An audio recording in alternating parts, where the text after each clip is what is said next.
Abhishek, because there's such a high level of expectation from you, because of the family you're in and the son you are, has there ever been a moment or moments in your life where you thought maybe life would have been easier if I'm not a Bachchan? Uh, no, I don't think I've ever thought that. You never. No. But there has been a time, only once in my career, when I actually, I just felt lost, and that I had lost. My father always says, jab tak jeevan hai, sangharsh hai. You have to wake up every morning and fight. That's life. It's survival of the fittest. And let's not forget that. There is a law of nature, and that's what it is. But there was a point of time where I did feel that, okay, maybe I made a mistake. I might have chosen the wrong profession. And, like I said, it's very difficult to fail publicly, and it comes to a point when you do it repeatedly that it starts, it starts picking away at your self-confidence, and you need immense confidence to be an actor. To go to central London in the middle of a busy market street and start singing a song with 50 dancers behind you. Trust me, it's very difficult because the Indians are going nuts and the Goras are like, what are you doing? You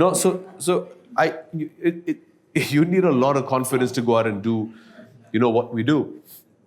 And when they start eroding that's terrible. And I think I'd reached a stage where I just felt that, I've done everything and I can't open the paper on Friday morning and read that again. And they can get personal. They can get really, really personal. And so I went to my dad and I said, listen, I think I made a mistake and I'm in the wrong profession and I think I need to find something else to do because no matter what I'm doing, I'm failing at it. And he was very inspirational. Although, he is any which way. And just to see the fact that I think his greatest quality is he bounces back. Amitabh Bachchan is the king of comebacks. And he told me, he said, look, I've always spoken to you as a friend. And my father and I are like buddies. We are not like the typical father-son. And he said, I'm an actor. I'm a senior actor to you. And I'm telling you as an actor that you're improving. You have a very long way to go. But you're improving. And you're improving with every film. So that tells me just sign every film that comes to you. Don't, if it's a 1-minute part or if it's the leading role, just do everything. Spend time in front of the camera, correct your follies, improve. You'll get there eventually. And he said, I'm telling you this. So to hear that from the great Amitabh Bachchan was a big booster for me because he said, okay, you're on the right track. I said, okay. And then when I was leaving the room, he turned around and he said, son, I didn't bring you up to be a failure. I brought you up to be a fighter.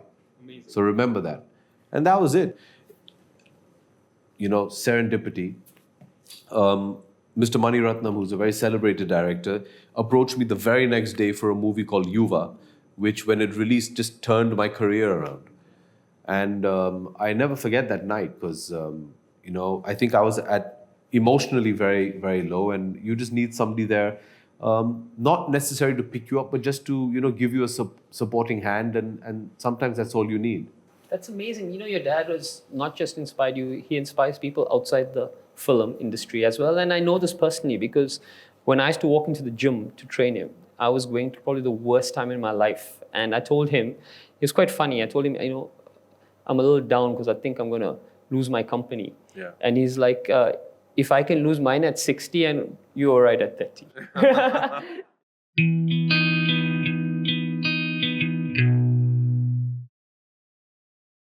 So, Abhishek, I have a little exercise for us. Can we try something?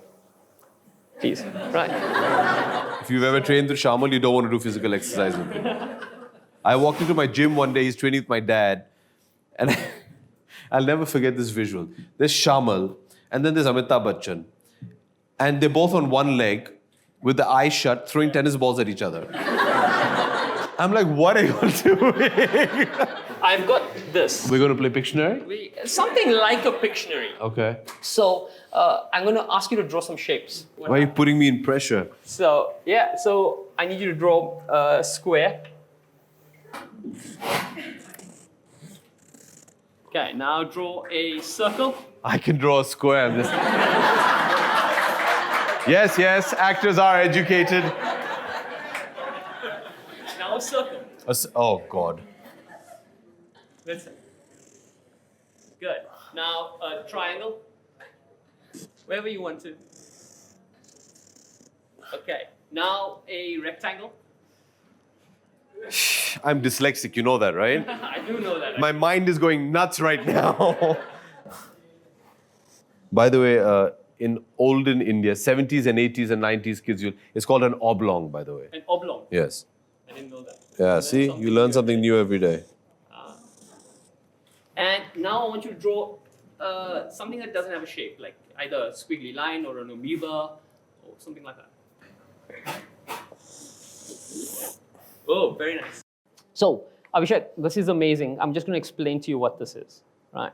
So, the square represents an individual who likes structure in their life, okay? Someone who's very good with the rules, things like that. They need structure.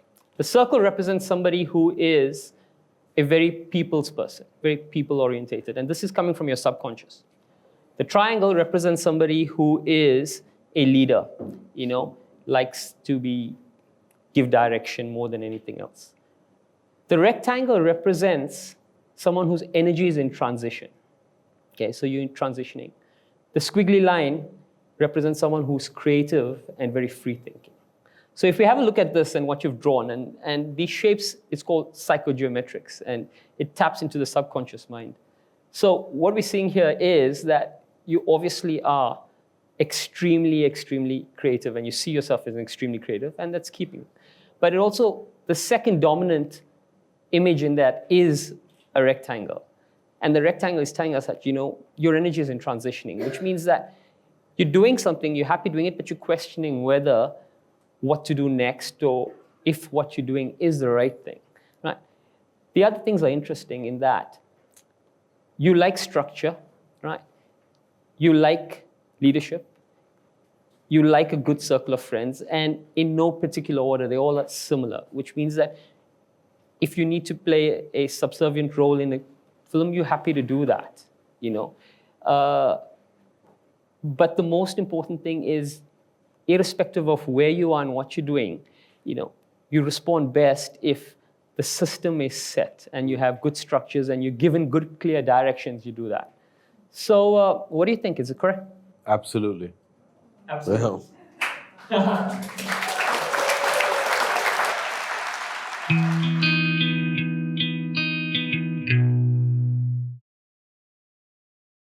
So, who's your mentor?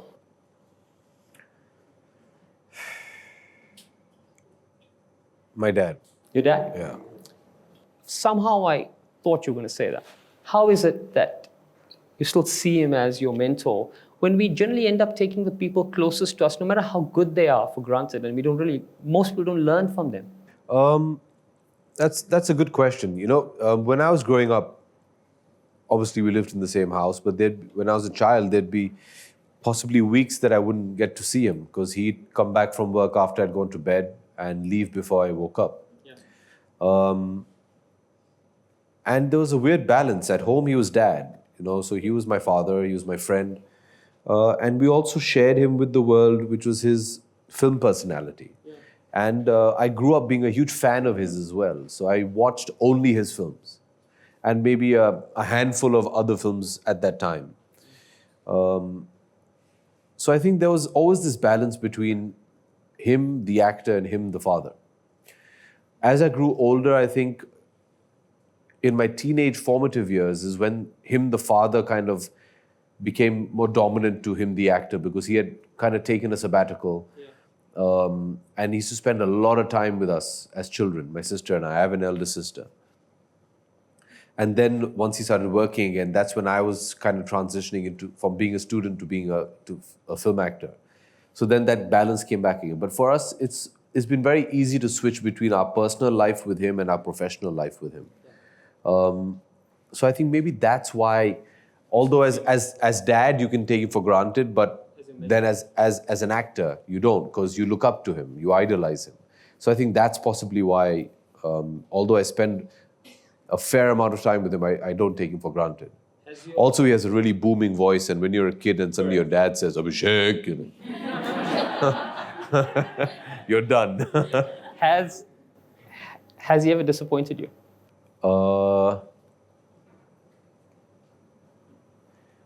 Not so far, no. Wow. Yeah, it's the first time I thought about that.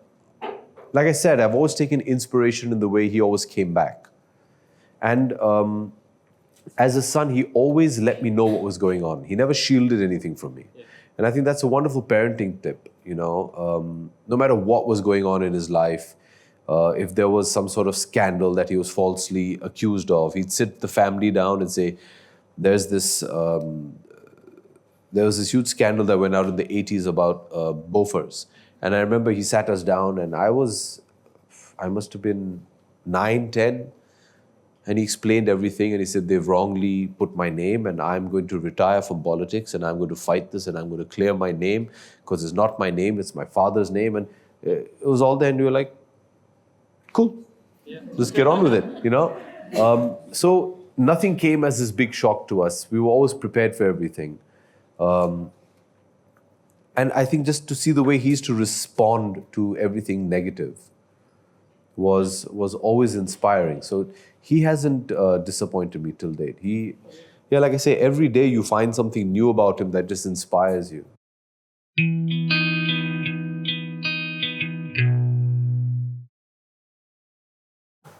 When you reflect back on your life up to now, what is probably one of the two defining moments that you think have got you here? There have been several. One, which is very personal to me, many, many years ago, my father was scheduled to recite my grandfather's poetry at the NGMA in Mumbai. And he was obviously going through a very tough time at that point in time, professionally. And he had come down with a terrible cold and fever. And he had about 103 fever. And I remember going up to him, and I'd left university, I'd come back, I was trying to get a job as an actor and working with him as a production boy in one of the movies he was producing. And I tried to take that, father-son call saying, no, you're not going to do this event because we have to go all the way to NGMA in town, and you've got 103 fever, you've got a terrible cold, and I'm not going to allow it, and we're cancelling it. And he said, I have to go and I have to perform. And I said, why? You're so unwell, and they'll all understand. I'll speak to them. He said, no, it's not me I'm worried about. I'm reciting Dadaji's poetry. So I cannot allow anybody to think anything negative about my father. Yeah. And that kind of struck me a bit, because the next thing I remember, we got into a car and we drove all the way to NGMA, and he was burning up, and coughing and sneezing. And I remember NGMA, we had to walk, they have these circular stairs, if any of you have been to the NGMA. And I remember walking up, and at one point in time, he was carrying a stack of books of my grandfather's poetry. And he was obviously having a bit of difficulty with it. He said, will you please? And he gave it to me. And for me, that was like, here comes the responsibility. Because suddenly, it made me realize when he passed those books on to me that the reverence with which he held his father and his father's works and the respect he had for it, no matter what condition he was in, he wasn't going to allow anybody to criticize or even try and tarnish that in any which way. And that's the responsibility he took on as a son. And at that point in time, he was passing those works on to me. And I carried them up the stairs. And I remember I held on to that till he went on stage to perform. And he performed it brilliantly. He literally went into a trance, and he felt like there was nothing wrong with him. For me as a son and as a grandson, that was a huge moment, because that's when I realized what it meant to be a Bachchan. And you really have to up your game if you're going to want to do this, And I realized that, okay, here I am, I'm a trained actor, I want to be an actor, I'm ready to do this, I'm ready to do that. But to be great, it's a sacrifice of a different level. The story reminds me so much of the All Blacks rugby team, the New Zealand rugby team, because in their mantra, it's written that when a player gets that jersey, it's you have a responsibility to protect the legacy of those who brought it here. Absolutely. And you've got a responsibility to leave it in a better place. Absolutely. That's one of the reasons also I took a bit of a sabbatical for my work. Because somewhere, you it's not that you realize a certain responsibility or there's this albatross around your neck, but somewhere as a human being, selfishly, you want to make your parents proud. And at the start of my career, when there's to be all this criticism, you're young, you're debonair, you're arrogant, you just brush it off and walk along. Yeah. What used to upset me is I could just imagine what my parents were going through. And they're both actors, but at the end of the day, that's their child, and I'm their youngest. And even today, I'm still treated like a kid, because to your parents, you're always going to be a child. And for a parent to wake up and to read this about their child and not be able to do anything about it, your protective instinct steps in, but you can't do anything about it. It must have been crushing, and you want to go about and you want to carry the baton on, and you want to, take that flag and guard it at a higher place than what your predecessors have done. These are all things which are good desires and wishes to have. A lot of the time, I think society beats you down to kind of feel guilty about being ambitious. That no, especially in India, be humble, be humble. You should be humble, but there must be a burning desire inside to go out and achieve, and there's no shame in that. And these are kind of shifts that I felt I needed to make internally.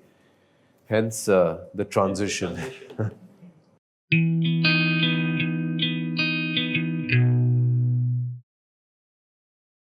Every single person, I think, has a story they want to share, but they probably were never asked that question. When you're the child of somebody who's achieved so much, and you inherit that goodwill, you inherit their hard work and their achievements, there is a certain level of, I shouldn't do that because that's not correct. And you tend to hold yourself back a lot of times. You don't allow yourself to be unleashed in the proper way, in a positive way. The shift in focus is, there's nothing wrong in saying, okay, I'm doing this film, the director's ruining my life. I'm going to go up to the director and say, hey, buddy, you got to stop because you're ruining the film. And at the end of the day, we're all going to be known by our film. So let's do what's best for the film. And there's no shame in being ambitious in that way. There's no shame in being positively ambitious. You can't be brash, you can't be arrogant. But you have to go out there, you have to set very demanding goals for yourself and do whatever it takes. I know in today's day and age, everything is about fair play, as it should be. Everything is about partaking, everything is about equality, and I get that. But I'm not about to bring up a daughter in this world to teach her that, beta, everything is hunky-dory, participation is good enough, Just participating isn't going to earn you your daily bread. Participation isn't going to make you achieve what you have to achieve. You have to go out there and work hard for it. And Aishwarya and I believe that, it's not, you can't just paint a rosy picture and say, no, let them learn by themselves, You have to teach your children that, no, you have to go out there and you have to work hard. You have to have a work ethic. Nobody's going to give you anything. Abhishek, you speak about talking to the director. This is something I find interesting. When I'm working with athletes, my most talented athletes have forced me to become a person I hated because I had to become aggressive, I had to become verbal, I had to do everything. Do you find that, the director is just sometimes, or the person working you is not able to get the best out of you? Yeah. So when I decided to come back to working in films, I just had a release about a month ago called Man Marziyan, which is directed by the immensely talented Anurag Kashyap. Now, Anurag and I have had a very dodgy past. He's not been a big fan of my work, although he had worked with me on Yuva, which I spoke about earlier. And he was very disappointed and has publicly lambasted me on several occasions. When I was offered this film, I was offered the film by the producer. And he offered the film to me. He said, I've got this film, I want you to hear it. I said, okay, great. He sent the writer. The writer is a very talented young lady. She narrated it to me, fantastic. Then we had 2-3 meetings discussing the script. And I didn't know who the director was. So after about 3-4 meetings, I asked Anand Alra, I said, are you directing this? Is Kanika, who's the writer, going to direct? Are you launching one of your assistants? And he very reluctantly, under his breath, said, Anurag Kashyap. So I said, who is Anurag Kashyap? So I'm like, what is he saying? I'm like, who? He's like, Anurag Kashyap. And within 15 seconds, I said, I'm doing this film. Because I just knew that this guy's going to make me really uncomfortable. I'm going to be put into a space which I don't want to be. This guy's going to challenge me and he's going to push me to do work that I've never done before. So I think it's very important to have that one person that you come up against that is going to change you, who's going to make you uncomfortable, who you're not going to really look forward to that experience. But I guarantee you one thing, if you approach it positively, the results will be so good that that experience will be very good for you. Yes. That and have a nemesis, most important thing in life. We're all about peace, love, and harmony, but have that one person that you just hate. It's so important, because and never tell anybody who that person is. Never.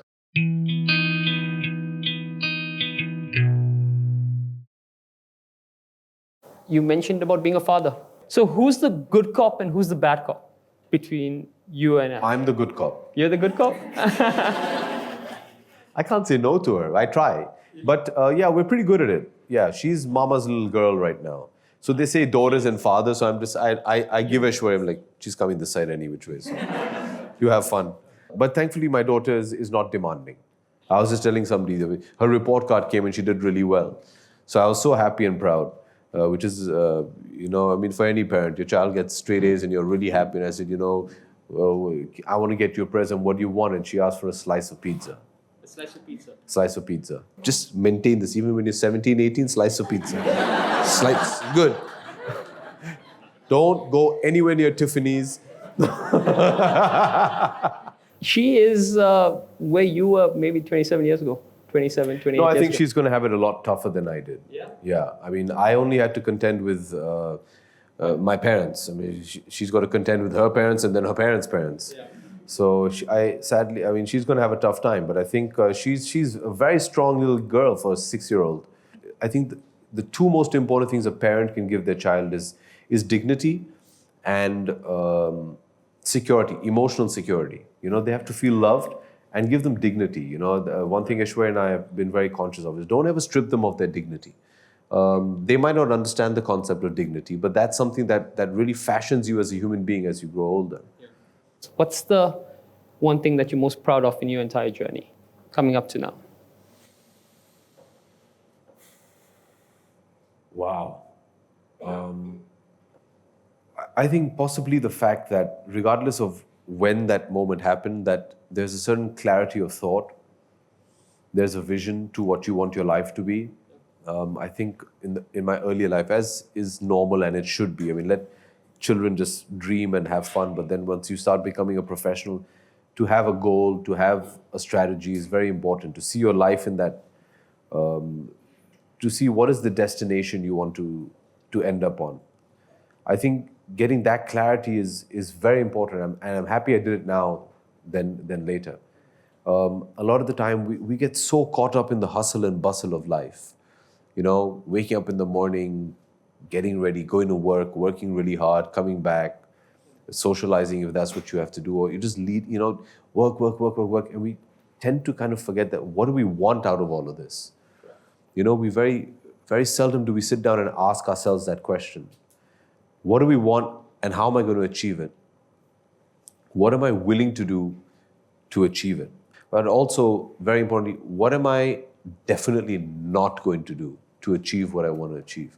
And when you can answer what I'm definitely not going to do, then I think you've finally found that clarity to go about and achieve your goals. And in the pursuit of balance, what is next? I want to be able to manage my time better, with more efficiency. I don't want to miss seeing my child grow up. I don't want to miss spending time with my parents. I don't want to miss spending time with my wife. That I think is going to be an unachievable dream, but I'm going to try. I think that's a balance we're all looking for somewhere. Abhishek, I actually don't know what the definition of a celebrity is, whether it's someone who is rich or someone who is famous. I've worked with people who come from privileged backgrounds, people who come from completely unprivileged. I've met talented people who were wealthy, and I've met extremely talented people who are also extremely poor. I just want to say that, with all these people that I've worked with, I have probably the highest amount of admiration and respect for you. And thank you so much for being here. Thank you. Thank you so much. Thank you. Ladies and gentlemen, Mr. Abhishek Bachchan.